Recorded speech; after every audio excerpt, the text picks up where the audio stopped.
बांग्लादेश में एक हिंदू युवक की हत्या की घटना को लेकर जहां विश्व हिंदू परिषद और अन्य हिंदू संगठनों द्वारा विरोध प्रदर्शन जारी है, वहीं जमीयत उलेमा ए हिंद के उत्तर प्रदेश अध्यक्ष मौलाना मुफ्ती मोहम्मद अफान ने इस घटना पर कड़ा और स्पष्ट बयान दिया है।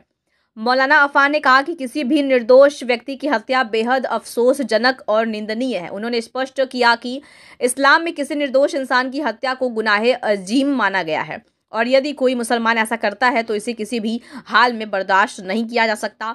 उन्होंने बांग्लादेश सरकार से मांग की कि दोषियों को तत्काल गिरफ्तारी कर कड़ी कार्रवाई दी जाए ताकि भविष्य में इस तरह की घटनाओं को रोका जा सके। इसके अलावा मौलाना अफान ने एसआईआर पर भी सवाल उठाए हैं। उनका कहना था कि यह प्रक्रिया सरकार की नेक नीयत से नहीं हो रही है और चुनाव के समय जल्दबाजी में इसे लागू करना लोगों में संदेह पैदा करता है। उन्होंने जनता से अपील भी की है कि सभी दस्तावेज तैयार रखें और प्रक्रिया के अनुसार फॉर्म भरें। उन्होंने सरकार से यह भी कहा कि एसआईआर पूरी तरह पारदर्शी और बिना भेदभाव के लागू हो और चुनाव आयोग को किसी को गैर मुल्की करार देने की छूट न मिले। मुर्शिदाबाद में प्रस्तावित बाबरी मस्जिद के संदर्भ में मौलाना अफान ने कहा कि मस्जिद का नाम बाबरी होना आवश्यक नहीं है, किसी अन्य नाम से भी मस्जिद बनाई जा सकती है। उन्होंने चेतावनी दी कि विवादित नाम रखने से देश में आपसी भाईचारे को खतरा और सामाजिक माहौल बिगड़ सकता है। कार्यक्रम में मुख्य अतिथि के रूप में शामिल मौलाना मुफ्ती मोहम्मद अफान आज शाहपुर नगर पंचायत में आयोजित जमीयत उलेमा ए हिंद के कार्यक्रम में मुख्य अतिथि के रूप में शामिल हुए और मीडिया से बातचीत के दौरान ये बयान दिए।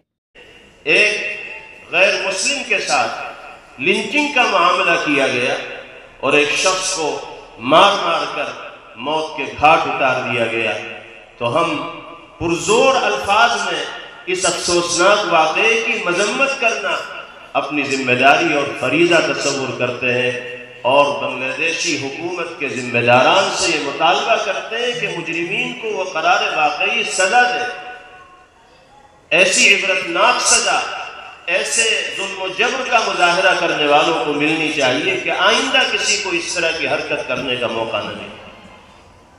हमारे मुल्क में भी अगर इस तरह के वाक़यात पेश आते हैं, हम उसके खिलाफ भी मैदान में आते हैं और अपनी हुकूमत से भी यही मुतालबा करते हैं। हम ये समझते हैं कि अगर हुकूमतों के जानिब से इस तरह के वाक़यात पर सख्त कानून का निफाज अमल में लाया जाएगा तो इस तरह के अफसोसनाक वाक़यात कहीं भी पेश नहीं आएंगे। बहरहाल हम सब आपसी इत्तेहाद व इत्तिफाक के साथ हुब्बे वतन के जज्बे के साथ इस मुल्क में अपनी जिम्मेदारियों को अदा करें, तालीम को फ़रोग़ दें, अपने घर में इल्म के चिराग को रोशन करने वाले बने, नई नस्ल को दीनी और असली दोनों तरह की तालीम के ज़ेवर से आरास्ता करें और खुलूस नीयत के साथ इक़दामात करें।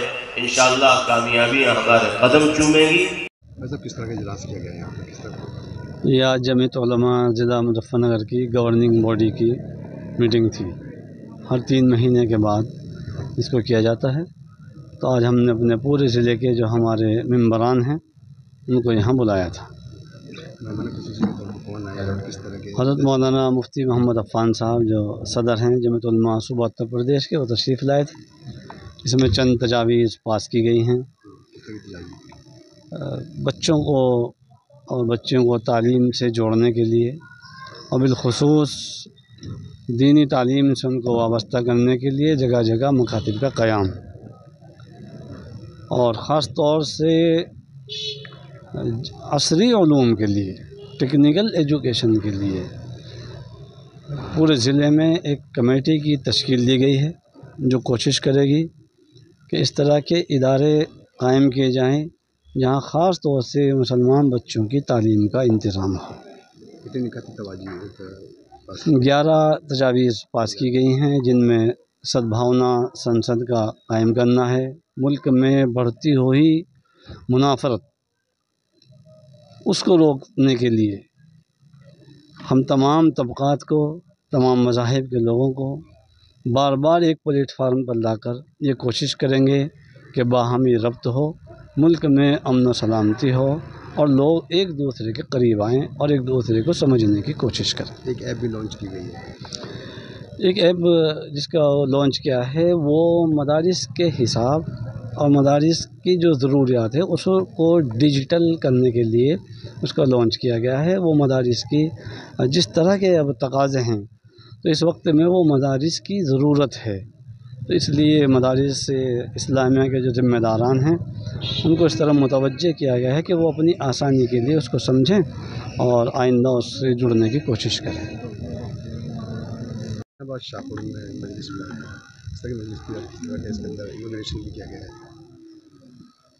جمعیت علماء ضلع مظفر نگر کی مجلس منتظمہ کا یہ پروگرام تھا جس میں ہماری شرکت ہوئی. اس میں لوگوں کو اس حوالے سے بیدار کیا گیا کہ سماج و معاشرے میں ایجوکیشن اور تعلیم کے ماحول کو عام کیا جائے اور زیادہ سے زیادہ بچوں کو، نوجوانوں کو تعلیم سے جوڑا جائے. اسی کے ساتھ ساتھ انسانیت کی خدمت کے لیے، دوسروں کو فائدہ پہنچانے کے لیے جو بھی کام ہو سکتے ہیں پوری دلچسپی اور توجہ کے ساتھ ہم سب کو انجام دینا چاہیے اور اس ملک میں امن و امان کی فضا کو قائم رکھنے میں ایک دوسرے کا مددگار ہونا چاہیے. ایک ایپ کا بھی انوگریشن کیا گیا ہے، کس طرح کیا گیا؟ مدارس کے جو نظام ہیں، جو سسٹم ہے، بچوں کا داخلہ ہے اور دوسرے حساب و کتاب ہیں، اس ایپ کے ذریعے ان ساری چیزوں کو سسٹم میں لایا جا سکتا ہے اور آسانی کے ساتھ سب چیزوں کو مرتب کیا جا سکتا ہے. تو اس سلسلے کی ایک ایپ لانچ کی گئی ہے اور اس کے بارے میں تفصیلات لوگوں کو بتائی جا رہی ہیں. اہل مدارس اس ایپ کو لیں گے اور اسے استعمال کریں گے تو ان کو اس سے فائدہ ہوگا. جناب آپ نے بتایا کہ بنگلہ دیش میں جو غیر مسلم ہیں ان کی لنچنگ ہو رہی ہے، اس پہ بھی آپ نے بات کہی ہے. ہاں، یہ بات ہے. کہیں بھی کسی بے گناہ کے ساتھ کوئی زیادتی ہو، ظلم و جبر ہو، تشدد ہو، ہم اس کی سخت الفاظ میں مذمت کرتے ہیں، نندا کرتے ہیں. بنگلہ دیش میں جو واقعہ پیش آیا وہ بہت افسوسناک ہے.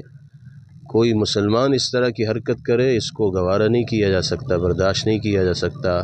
اللہ نے اپنے کلام میں کسی ایک بے گناہ انسان کے قتل کو ساری انسانیت کا قتل قرار دیا ہے. تو جتنا بھی افسوس کیا جائے بنگلہ دیش میں پیش آنے والے واقعے پر اتنا کم ہے. ہم کھلے لفظوں میں اس کی مذمت کرتے ہیں اور بنگلہ دیشی حکومت سے مطالبہ کرتے ہیں کہ ظلم و تشدد کا ماحول عام کرنے والے لوگوں کو گرفتار کیا جائے اور قرار واقعی سزا ان کو دی جائے. آپ نے جناب SIR کو لے کے بھی اپنے خطاب میں کچھ کہا ہے کہ SIR کو لے کے SIR کے سلسلے میں ایسا محسوس ہو رہا ہے کہ نیک نیتی کی طرف سے حکومت کی جانب سے یہ کام نہیں کیا جا رہا ہے. وقت بہت کم دیا جا رہا ہے. الیکشن بالکل سر پہ آ جاتے ہیں تب SIR کا عمل شروع ہوتا ہے. ہم اپنے لوگوں سے یہی اپیل کرتے ہیں کہ وہ اپنے دستاویز تیار کریں اور SIR کے عمل کے اندر شریک ہوں. حکومت سے مطالبہ کرتے ہیں کہ پوری دیانتداری اور سنجیدگی کے ساتھ اس عمل کو انجام دیا جائے اور جو ملک کا شہری ہے اس کو کسی بھی حال میں حق رائے دہی سے اور ووٹ دینے کے حق سے محروم نہ کیا جائے. الیکشن کمیشن کو کچھ ایسے اختیارات دے دیے گئے ہیں جس سے وہ جس کو چاہیں فورنر قرار دے سکتے ہیں، غیر ملکی قرار دے سکتے ہیں. ایسی کھلی چھوٹ الیکشن کمیشن کو مل جانا یہ بھی خطرے سے خالی نہیں، تشویش کی چیز ہے. یہ سب چیزیں وہ ہیں کہ جن پر تشویش ہے ملک کے باشندوں کو. تو یہ پوری سنجیدگی کے ساتھ اس عمل کو ہونا چاہیے اور کوئی بھی شہری کسی بھی مذہب سے تعلق رکھنے والا ہو اسے کسی بھی حال میں حق رائے دہی سے محروم نہ کرنا چاہیے. مرکزی حکومت یا الیکشن کمیشن آف انڈیا کے کچھ مطالبات کرنا چاہتے، کچھ کہنا چاہتے ہیں آپ جو SIR کو لے کر؟ کچھ مطالبہ ہی تو اس وقت آپ کے سامنے پیش کیا ہے کہ کوئی بھی شہری جو ہندوستانی ہو اسے حق رائے دہی سے محروم ہرگز نہ ہونا چاہیے. یہی ہمارا مطالبہ. بعد ودھائک ایک بار پھر سے بابری مسجد پر ڈیمانڈ کرا رہے ہیں، تو کس نظریے سے آپ اس کو دیکھتے ہیں؟ بابری مسجد کے نام سے مسجد کو تعمیر کرنے کی ضرورت نہیں. کسی بھی نام سے اللہ کا گھر تعمیر کیا جا سکتا ہے. اگر کسی خاص نام سے مسجد تعمیر کرنے کے نتیجے میں انتشار کے پیدا ہونے کا اندیشہ ہے تو انتشار سے بچنا چاہیے. کیا ضروری ہے کہ اسی نام سے مسجد کی تعمیر کی جائے. اپنی رائے ہمیں کامنٹ باکس میں ضرور دیں. ایسے ہی لیٹسٹ اپڈیٹس کے لیے ہمارے چینل رائل بلیٹن کو لائک، شیئر اور سبسکرائب کرنا نہ بھولیں.